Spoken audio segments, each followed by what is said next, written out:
Maraming po salamat. Magandang umaga po sa inyo lahat. Magandang umaga sa mga magulang doon sa may bandang likuran at sa may harapan. Magandang umaga sa mga faculty members. Kapag natin mga faculty members, hindi na pagkinaan ng kanilang sakripisyo. Ilang po yan sapagkat yung mga magulang ko pareho naging maestra sa public school sa probinsya namin sa Lindon. Nangayayan sila sa hirap ng trabaho nila. Magandang umaga siyempre sa mga graduate. Ang dahilan kung bakit tayo nandito ay umaga ito. Pagpakin natin ang mga graduate. At gusto ko kumati sa mga opisyal ng DepEd na nandito. Siyempre, unang-una ang inyong Principal OIC, Maria Santos. Ang Education Supervisor, Glenn Tupta.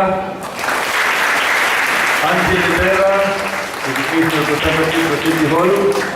At ang Presidente, Vice President ng GPDA na taga rito sa San Valley, Toti De Luna. Mga kapwa ko opisyal at nais kong kilalanin ang taong ito sapagkat siya dahilan kung bakit tayo nandito.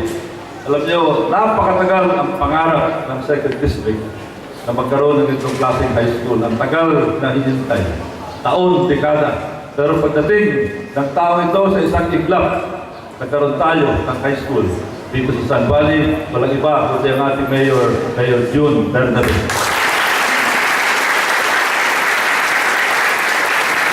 At nandito po ang kasama ko sa Kamara ng Representantes, ang Congressman ng unang distrito ng Parañaque, Edwin Olivares. Mga konsehal na nandito, batang-bata, pero nagpapakita na ng kagalingan, kahanga-hanga. Ang konsehal, Benjo Bernabé. Kasama rin po natin sa 2nd District ng Parañaque, konsehal Ryan Iliana. Dating konsehal ng 2nd District, Bert Bonsol. Sabi po lahat, ladies and gentlemen, magandang umaga sa inyo. Katulad na sinabi ko kanina, ang inyong lingkod po ay katulad ninyo na public school graduate din. Pero yung high school namin, hindi katulad dito. High school namin, doon po sa isang low-cost government housing project sa Quezon City, gawa sa kahoy, pagkubangin, umuuga-uga ng konti, mahirap ang kalagayan namin doon, pero paano nakakaos. Hindi katulad ninyo, napakaganda. Isa sa pinakamagandang high school building sa Parañaque, itong inyong high school. Regalo sa inyo. Natutuwa rin ako na ako'y nandito sa San Valley. Kapag dito sa San Valley, kung anong kadahilanan, nagkaipon-ipon ang marami kong proyekto. Siguro, nararamdaman niya yan. Dito lang marahil sa San Valley, na halos lahat ng mga mission areas, meron naging malaking proyekto ang inyong lingkod, yung tinatawag natin Coliseum of Covered Court. Sa Cul-de-Sac, meron tayo, sa Bukid, sa Kamanchile, sa Lower Santa Ana, sa Riverside, pasensya lang, Villa Paraiso, sapagkat wala pong lugar na maibigay doon. Pasensya na rin sa Cherry East, wala rin lugar na maibigay doon. Doon sa Bantubukana, pinaayos natin at sinasemento ang San Valley Drive na dinadaanan ninyo madalas. At pagdating naman, dito po sa San Valley National High School, itong San Valley National High School ay tinatag noong 2008, isa sa pinakabago na high school sa buong Parañaque. Pero, pagkat ang inyong lingkod ay sumusunod sa inyong utos na magtrabaho sa Kamara, magtrabaho sa Committee on Appropriation, Committee on Basic Education, 2008, tinatag itong San Valley National High School, marami pang mga high school sa buong Kapuluan, kasama po sa loob ng Parañaque na nauna ng ilang dekada sa San Valley National High School. Pero, sa visa ng Republic Act 10064 na may akda ay inyong lingkod tinrabaho doon sa Kamara ng Representantes ang San Valley High School sa isang iglap sa napakaikling panahon naging San Valley National High School noong 2010. 2 years lamang, less than 2 years lamang ay naging National High School ang San Valley National High School. At sa aking pag-alam, ito ang isa sa pinakamabilis na naging national high school sa kasaysayan po ng Department of Education. Sa Bali National High School. At sabayin ninyo, yung Moonwalk National High School, Republic Act 10065, sabay po naglabas itong batas na ito. Ngayon po, ang nais kong talakayan ngayon, hindi masyado sa nakaraan. Alam ko na marami sa inyo ang iniisip, ano ba ang naghihintay na kinabukasan sa akin? Tama ba yun? Siyempre, ang isang bagay na iniisip nyo, saan ba akong college tutuloy? Kung ngayon ay may plano kayo tumuloy sa college. And that was exactly what I had in mind when I graduated many years ago. Kasi katulad din niyo ako, yung mga magulang ko, simpleng mga government employees, hindi ko alam kung kaya nila. In fact, hindi nila kaya magpaaral sa kolehiyo ng panahon na. Mabuti lang ako nakakuha ng isang partial scholarship na maaaring makuha ninyo. At nakakuha rin ng naging working student, mga magkakapatid kami, puro lahat kami working student. Ibig sabihin, kung meron kayong gustong gawing paraan, magagawa niyo ng paraan yan. Pwede naman mag-working student at maraming opportunities para makapagtrabaho. Now, let me address the graduates with apologies to everybody in English because I think this is the test of the comprehension and training of San Bali National High School. Ang sabi nga nila, napakaganda ng kinabukasan para sa mga tao who can speak correct, grammatical, and idiomatic English. Dahil sa una pa lang, dahil sa dami ng mga multinational ngayon, sa dami ng mga opportunities abroad, BPO for example, call centers, napakalaki ng advantage ng isang tao na marunong magsalita ng English. Pero siyempre, importante rin yung magsalita ng Tagalog, kung na ginagawa ko ngayon. Importante mo yan. And I speak from experience. Alam niyo, si Roilo Golez, nung graduate ng high school, alanganin yung English ko. In fact, insecure ako sa mga graduate ng mga San Pedro, Ateneo, Lasal, pumasok ko ng UP. Halos hindi ako makapag-resign.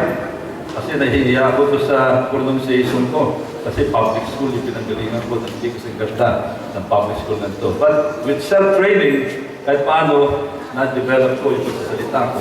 And in about 2 years, when I was in UP, naging member tayo ng UP debating team. Kaya pwede gawin.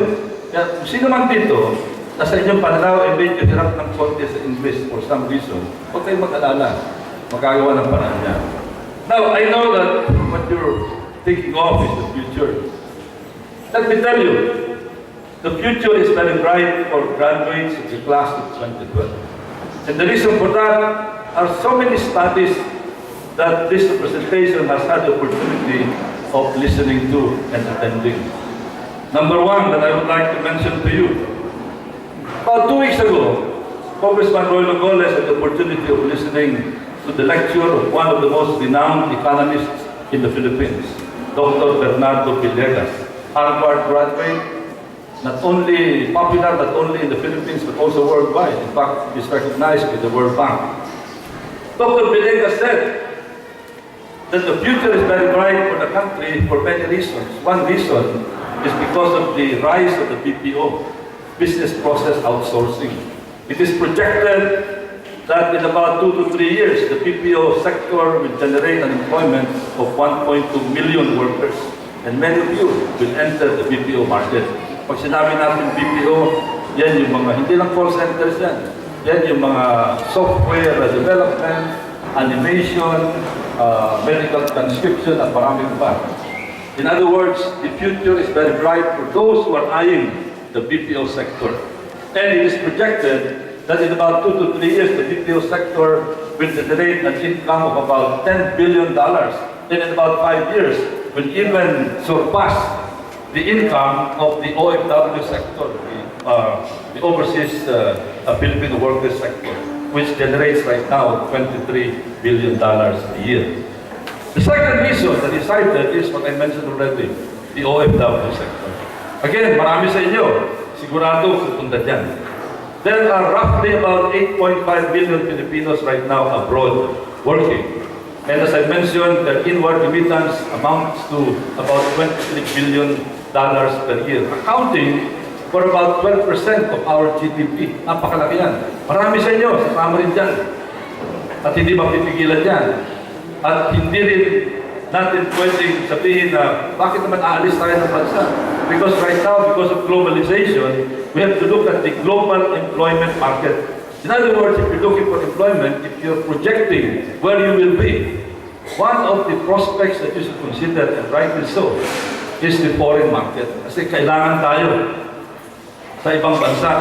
And I would like to mention, for example, a book written by one of the most renowned futurists, si George Friedman. In his book, The Next 100 Years, George Friedman projected that in the next 100 years, many countries, Western countries in particular, Canada, the United States, Japan, Korea, are going to run out of workers because of their depleting population. Nararamdaman yan sa France, sa Germany, sa Canada, sa Australia, sa South Korea, sa Japan. And these countries are going to ask for immigration, import workers. One example, Russia, for example, imports about 10 million workers every year. Kasi lumilit ang populasyon nila. Japan, ganun yan. Mga kailangan sila. Kaya paghandaan nyo rin. At napakaganda ng prospect for the global market for people like you, depending on the kind of course that you will be taking. Kaya ngayon pa lamang, pag-aralan nyo na. Nandiyan naman ang goal, nandiyan naman ang OWA, nandiyan naman yung mga advisors, kung ano magandang prospects kasi maraming sinasabi ng Department of Labor and Employment and NEDA. Ang dahilan kung bakit merong unemployment, and this I would like to stress, is the mismatch between the qualifications and the jobs that are available.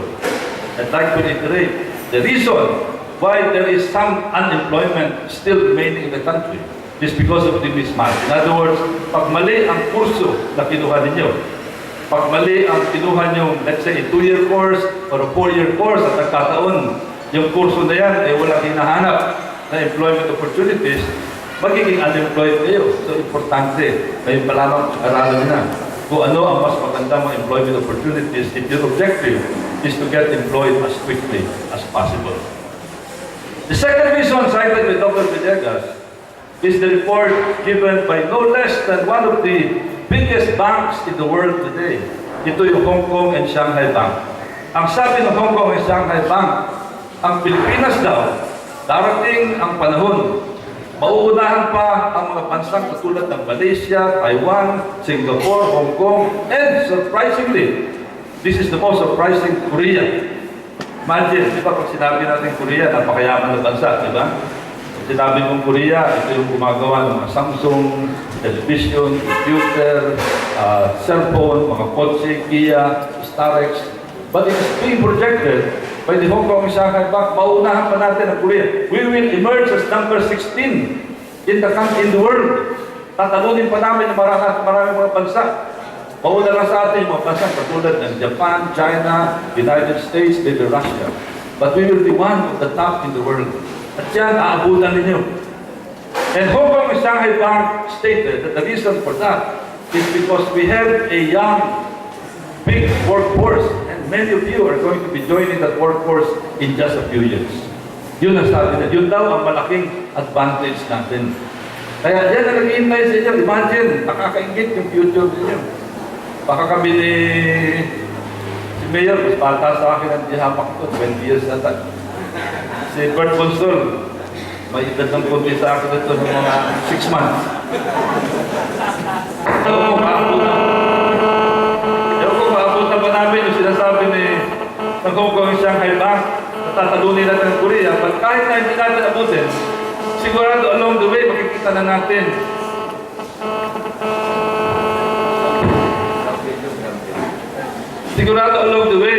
of our development, kikita na natin yung malaking pagbabago na magiging katulad tayo ng Korea. Imagine, no? Ang ganda ng future nyo. Magiging katulad kayo ng mga Korea.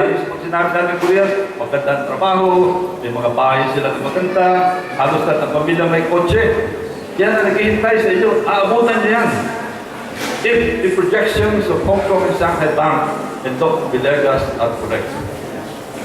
The third, na kung bakit napakaganda ang future nyo, and now I'd like to focus on Paranaque. Kasi baka meron iba sa inyo, na magkahanap ng permanent relocation sa ibang siyudad sa Pilipinas at akala nyo baka mas maganda ang future nyo. No. Dito kayo, kung pinili, kung mag-OFW ko, mag-abroad kayo, pero huwag kayo umalis, dito pa rin sa Pilipinas, sa Paranaque. And the reason for that, meron din pag-aaral kami sa Kamara ng Representantes. You know, we rank more than 100 cities in the Philippines, more than 75 provinces.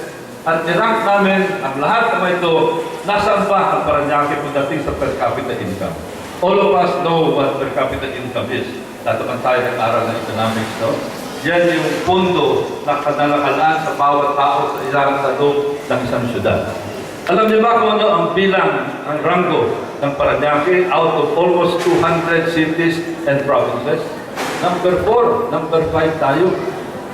Isipin nyo, tinalo pa natin yung mga syudad na katulad ng Manila, ng Quezon City, ng Caloocan, ng Taguig, ng Mandaluyong, ng Marikina. Kasama yung mga Baguio, Puerto Princesa, Cebu, Iloilo, Davao, at marami pang iba. We are one of the top in the country pagdating sa per capita income. And of course, this is a tribute to the kind of leadership that we have, and that leadership is of course under our good Mayor, Mayor June Bernabe. At yan ang dahilan kung bakit nakikita natin yung progreso. Hayaan ko na si Mayor ang magpaliwanag kung ano pa yung mga maaaring madagdag na mga investments dito sa Paranaque that will generate a huge amount of employment and a huge amount of economic activities in our city. But let me add also, ayun nasa dyaryo, tuwa ako, nasa dyaryo ngayon, to read the business section of the Enquirer.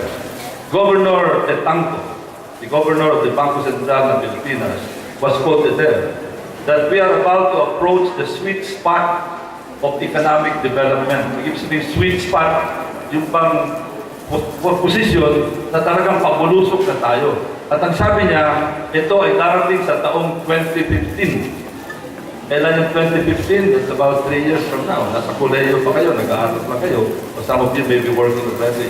Ang ganda ng timing ng labas ito sa eskwela. Ano yung sabihin ng sweet spot? Dadayo ang maraming investors. In fact, he just had a meeting in an economic forum with foreign investors, and the foreign investors have expressed interest in the country in the same way that they did several years ago with respect to Malaysia, Thailand, and Indonesia. Natayo sila, and the reason for that is, again, because of the young workforce that we have. Ang average daw ng workforce na ng population natin, edad is 22.2 years. Pag sabi ni Governor Etangco, yung ganyang klase edad, napakalaki ng consumption. It's going to be a consumer-driven economy that we'll be expecting, and this is going to attract a lot of foreign investors. Maraming pasok ng investor dito. Pag sinabing foreign investor, maraming trabaho. Hindi lamang yung mga project na dimension ng ating mayor, kundi mga iba't pang mga kumpanya na mapasok dito sa Calabarzon, sa Central Luzon, at maraming lugar. All of those places are going to be offering opportunities to you after your college, after your education.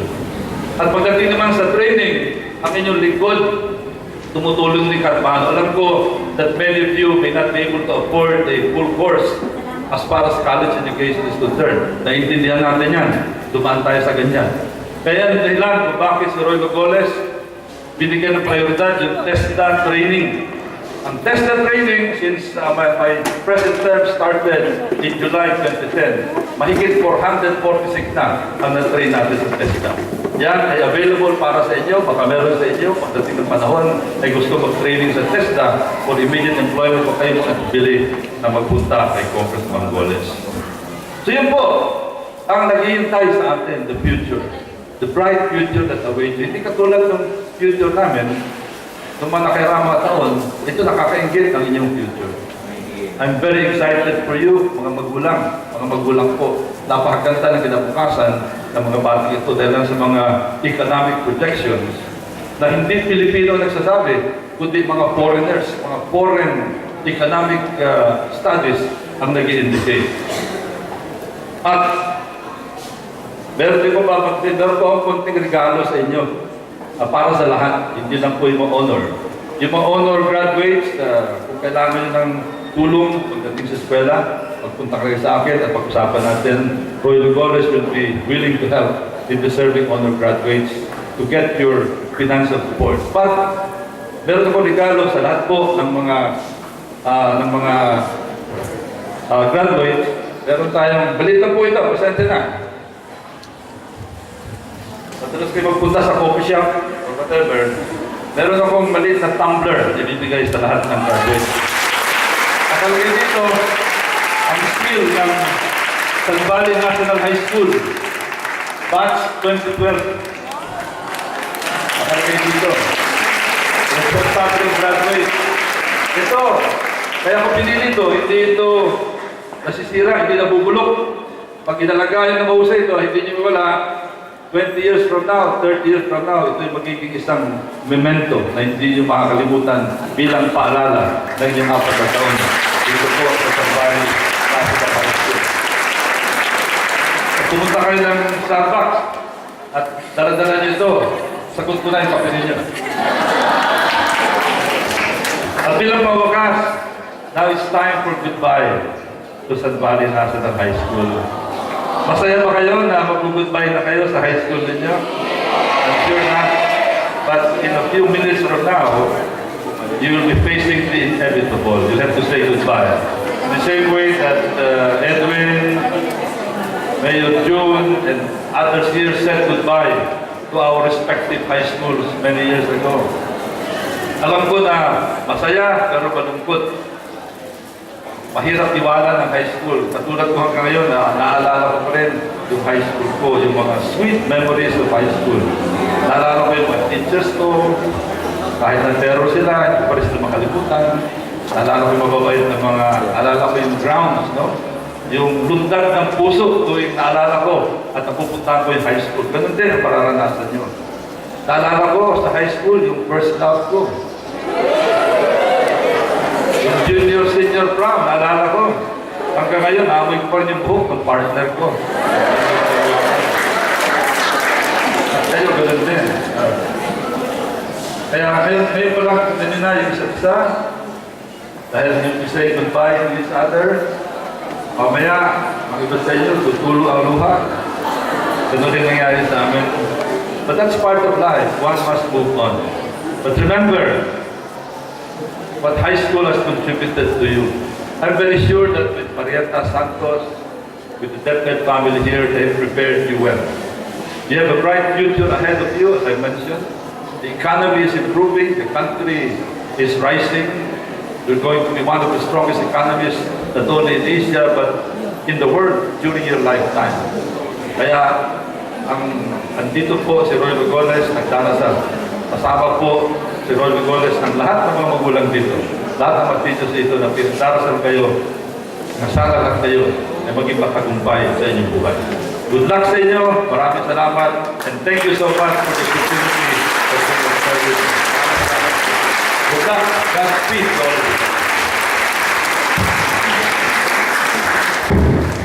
Thank you so much, sir. Acknowledging the arrival of Councilor Ryan Iliana and the son of Councilor Val Sopa, Mr. Wang Sopa.